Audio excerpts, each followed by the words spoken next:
हमारे सभी डिफेंस के सर लोगों को राम राम सर, जय Hind sir, very good afternoon sir. एक मैसेज सर, जैसे आप लोगों की क्वेरीज लगातार ही, आप लोग जो भी एक्स सर्विसमैन का एक स्पेशल वीडियो होता है उसमें आपकी जो भी मन में क्वेरीज होती हैं वो आप लोग लगातार डालते रहते हैं।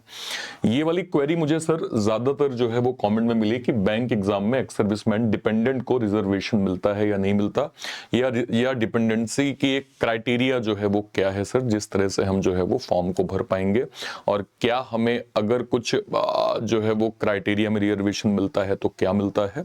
आज हम इस पे डिटेल बात करेंगे। नमस्कार दोस्तों, स्वागत है आप सभी का एक बार फिर से।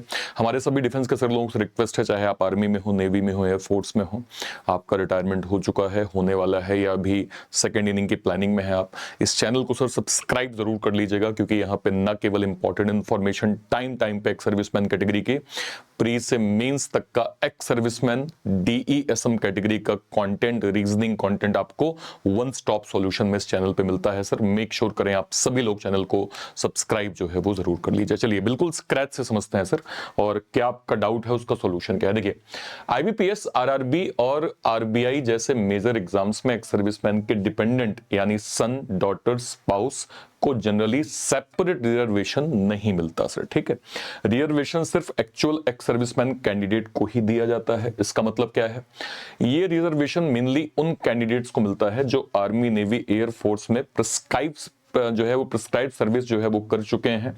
बैंक एग्जाम में जो कैटेगरी होती है वो क्या होती है सर, एक तो ईएसएम होती है, एक होती है डीईएसएम जिसे हम डिसेबल एक्स सर्विसमैन बोलते हैं। डिपेंडेंट के लिए अलग कोटा मोस्टली जो है वो अवेलेबल नहीं होता। कौन से बैंक में ईएसएम रिजर्वेशन होता है सर, एसबीआई क्लर्क हो गया, आरबीआई जो है वो असिस्टेंट हो गया, आरआरबी क्लर्क हो गया, आईबीपीएस क्लर्क हो गया। इसमें एक्स सर्विसमैन प्रोविजंस जो है वो अवेलेबल होते हैं, लेकिन डिपेंडेंट्स के लिए सर नहीं होते हैं। जैसे अगर आप देखें यहाँ पे, मैं आपसे कहूं कि एक्स सर्विसमैन कैटेगरी की जैसे जो भी वैकेंसी है, एसबीआई क्लर्क है, आईबीपीएस क्लर्क है, आरआरबी क्लर्क है, टोटल जो वैकेंसी है सर एक्स सर्विसमैन कैटेगरी के लिए अराउंड 10% का एक रिजर्वेशन होता है सर। और डीईएसएम का जो कोटा होता है सर वो ईएसएम के अंदर आपको देखने को मिलता है। ठीक है सर, ओके।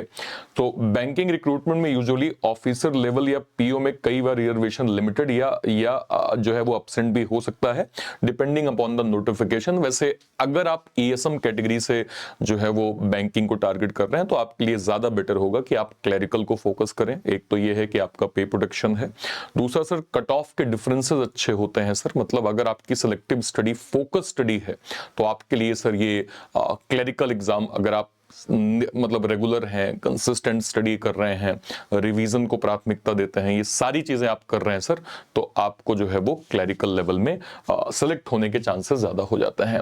डिपेंडेंट्स को कंफ्यूजन क्यों होता है, क्योंकि स्टेट गवर्नमेंट जॉब में, कई स्टेट गवर्नमेंट जॉब में wards of ex serviceman, son, daughter of soldiers या मार्टियर कोटा जो है वो सर अवेलेबल होता है। कहां पे सर, स्टेट गवर्नमेंट जॉब में।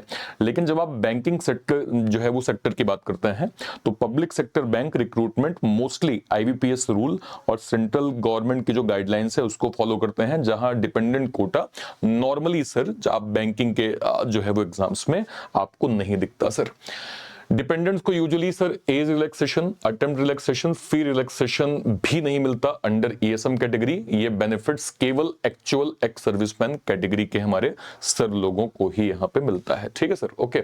एग्जांपल, आपके फादर सर आर्मी में थे इसलिए आप भी आर्मी ईएसएम कैटेगरी भर सकते हैं। द आंसर इज नो, नहीं भर सकते सर। करेक्ट क्या है, सिर्फ वही कैंडिडेट ईएसएम में भर सकते हैं जिनने खुद आर्म फोर्स में सर्विस की हो, चाहे आप आर्मी में रहे हो, नेवी में रहे हो, या फिर आप एयरफोर्स में रहे हो। ठीक है सर।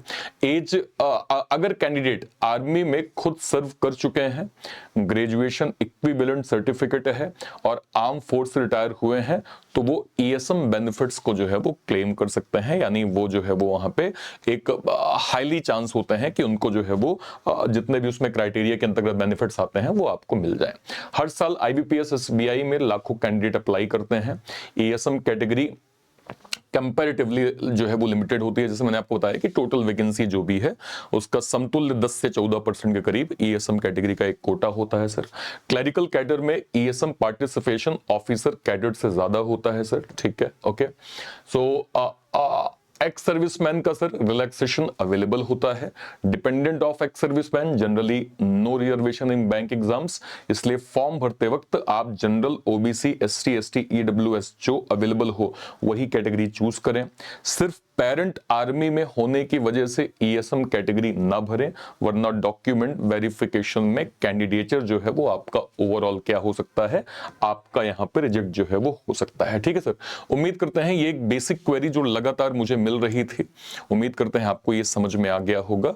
स्टेट गवर्नमेंट की कई पोस्ट में जो है वो बेनिफिट्स मिलते हैं सर, लेकिन बैंकिंग सेक्टर में ये चीज हमें देखने को नहीं मिलती है। ध्यान रखिएगा सर, 2026 के एग्जाम्स में जो बड़े एग्जाम्स हैं, SBI clerk, IBPS clerk, RRB clerk, इसके लिए डेडिकेटेड सर हमने sir Paltan ex serviceman clerk foundation, जो कि डेडिकेटेड क्लर्क फाउंडेशन को कवर कर रहे हैं ईएसएम कैटेगरी में, और ये केवल एक्स सर्विसमैन स्पेशल बैच है सर। इसमें अभी तक के जितने भी मैं आपसे कहूं क्लरिकल लेवल, चाहे एसबीआई क्लर्क हो, बिल्कुल स्क्रैच से हम कवर कर रहे हैं। आईबीपीएस क्लर्क, आरआरबी क्लर्क से जो है वो स्क्रैच से कवर कर रहे हैं। तो जो हमारे ईएसएम और डीईएसएम के सर लोग इस बार ये 3 बड़े एग्जाम्स, चाहे एसबीआई क्लर्क हो, आईबीपीएस क्लर्क हो या आरआरबी क्लर्क हो, अगर आप इनको टारगेट कर रहे हैं इस बैच के माध्यम से एज एक्स सर्विसमैन, आप अपनी स्टडी बिल्कुल स्क्रैच से कर सकते हैं। हमारे एक्स सर्विसमैन का करंट में सर अभी एक वीर एक्स सर्विसमैन बैच भी चल रहा है, जो कि आरबीआई असिस्टेंट का डेडिकेटेड बैच है सर। तो इंस्टेड ऑफ दिस कि आप अलग अलग बैचेस को अवेल करें, मैं आपको रिकमेंड करूंगा सर कि आपको सर हमारा जो है वो एक्स सर्विसमैन सुपर पैक जो है वो अवेल करना चाहिए। ये क्या है सर? ये dedicated ex serviceman super pack केवल ईएसएम कैटेगरी, डीईएसएम कैटेगरी के लिए बनाया गया है। इसमें अभी तक के जितने भी एक्स सर्विसमैन बैचेस हो चुके हैं वो आपको मिल जाएंगे। करंट में जो ऑनगोइंग बैचेस चल रहे हैं वो आपको मिल जाएंगे, और आने वाले टाइम पे सर जो भी एक्स सर्विसमैन के बैचेस बनेंगे वो भी आपको मिल जाएंगे। और फिलहाल इसमें डिस्काउंटेड प्राइस में सर आपको 3 मंथ का एक्स्ट्रा वैलिडिटी भी पैक के अंदर जो है वो प्रॉपर आपको मिल जाएगा सर। ठीक है, कहां से आप अवेल कर सकते हैं? या तो इसी वीडियो के डिस्क्रिप्शन बॉक्स में जाइए, या फिर कोई वीडियो, लेट सपोज मान लीजिए सर आप ऐसे गए सर, ये चैनल है, ये चैनल आपको रीजनिंग बाय अर्पित सर दिख रहा है। मान लीजिए आप लाइव सेक्शन में गए सर, कोई भी वीडियो, मान लीजिए सर आपने इसी वीडियो पे क्लिक किया, जैसे आप इस पे क्लिक करेंगे, जैसे आप इस पे क्लिक करेंगे सर, और क्लिक करके जैसे आप इसके डिस्क्रिप्शन बॉक्स में जाएंगे तो आपको सर यहाँ पे एक्स सर्विसमैन सुपर पैक लिखा है, आपने इस पे क्लिक किया सर, क्लिक करते ही आपका ये एक्स सर्विसमैन सुपर पैक जो है वो खुल जाएगा। जैसे आप यहाँ से बाय नाउ पे जाएंगे सर, बस आपको करना क्या, देखिए हमारे पास एज एक्स सर्विसमैन ये क्वेरी आती है सर, हमें वैलिडिटी बढ़ा के दीजिए, हमें अभी समय है सर, हमारा अभी 1 साल बचा हुआ है, 6 महीने बचा है, 1.5 साल बचा है, तो सारी अवेलेबल है। मान लीजिए सर आप 21 मंथ के लिए क्लिक करते हैं, तो जैसे आप इस पे क्लिक करते हैं सर, तो बस यहाँ पे जो कोड सिस्टम है इसको हटा के आप यहाँ पे ARPIT, जैसे आप ARPIT यूज करेंगे, आपको मैक्सिमम एडिशनल डिस्काउंट जो है वो bank exam ex serviceman super pack के अंदर प्रॉपर मिल जाएगा। उम्मीद करता हूं सर आपको ये बहुत अच्छे समझ में आ गया होगा।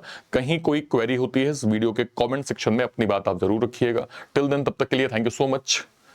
जय हिंद। Thank you, thank you, thank you.